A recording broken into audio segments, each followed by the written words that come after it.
Мынандай бір оқиға бар. Хасан аль-Басри рахимахулла сабақ беріп отырған уақытында бір кісі келіп сұрақ сұрайды. Шейх, менің бір сұрағым бар еді дейді. Сұраңыз дейді. Сол уақытта жұмыс істеп жүредім, жұмысымның ешқандай берекесі болмайды дейді. Не істесем болады осы дейді. Сол кезде Алладан кешірім сұра дейді. Астағфирулла деген сөзді айт дейді. Көптеп айт дейді. Екінші бір кісі келеді, біраз уақыт өткен уақытта келіп екінші кісі келіп сұрайды. Мен егін егіп жүредім, егінім шықпай жатыр. Осыған не істесем болады деп сұрайды. Сол уақытта Алладан кешірім сұра дейді оғанда. Сосын сабағын өте береді, біраз уақыт өткен кезде тағы бір кісі келіп сұрады дейді. Шейх, менің әйелім көтермей жатыр еді, не істесем болады дейді. Сол уақытта Алладан кешірім сұра дейді.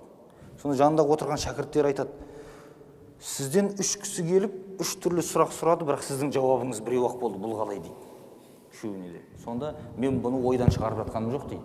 Сөйтеді да Құран Кәрімдегі Нұх сүресінің аятын оқыған. Құлту стағфиру раббакум иннаху кана ғаффара.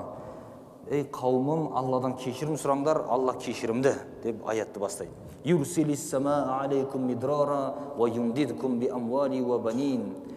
Сендерге аспаннан жаңбырлар жібереді.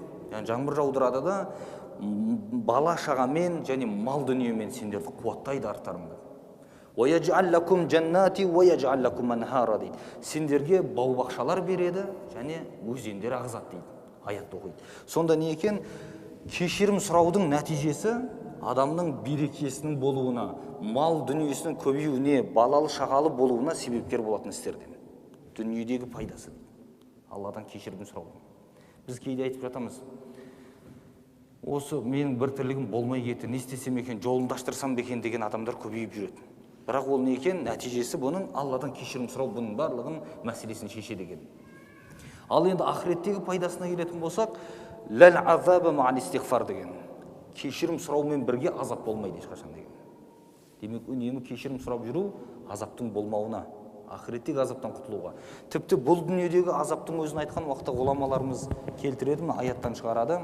وَمَا كَانَ اللَّهُ مُعَذِّبَهُمْ وَهُمْ يَسْتَغْفِرُونَ деген аятты оқиды. Олар кешірім сұраған бойда Алла Тағала оларға азап жібермейді деген аятты келтірген.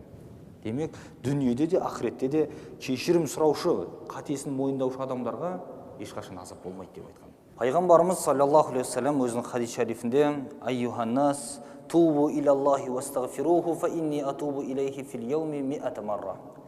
Ей адамдар, Алла Тағалаға тәубе етіп, одан кешірім сұраңдар, өйткені мен күніне 100 рет тәубе етемін деп айтқан. Осы жерде тәубе мен истигфардың сәл айырмашылығы бар екендігін айтады. Бір адам күнә жасап қойған болып, күнәсін шынымен тастап артқа қайтатын болса, онысы тәубе болады. Мысалға дейік, тәубенің 3 шарты бар дедік қой. Күнәнің күнәлі іс екендігі мойындай отыра. Бұл лас істерден дұрыс емес болды деуі, мойындауы.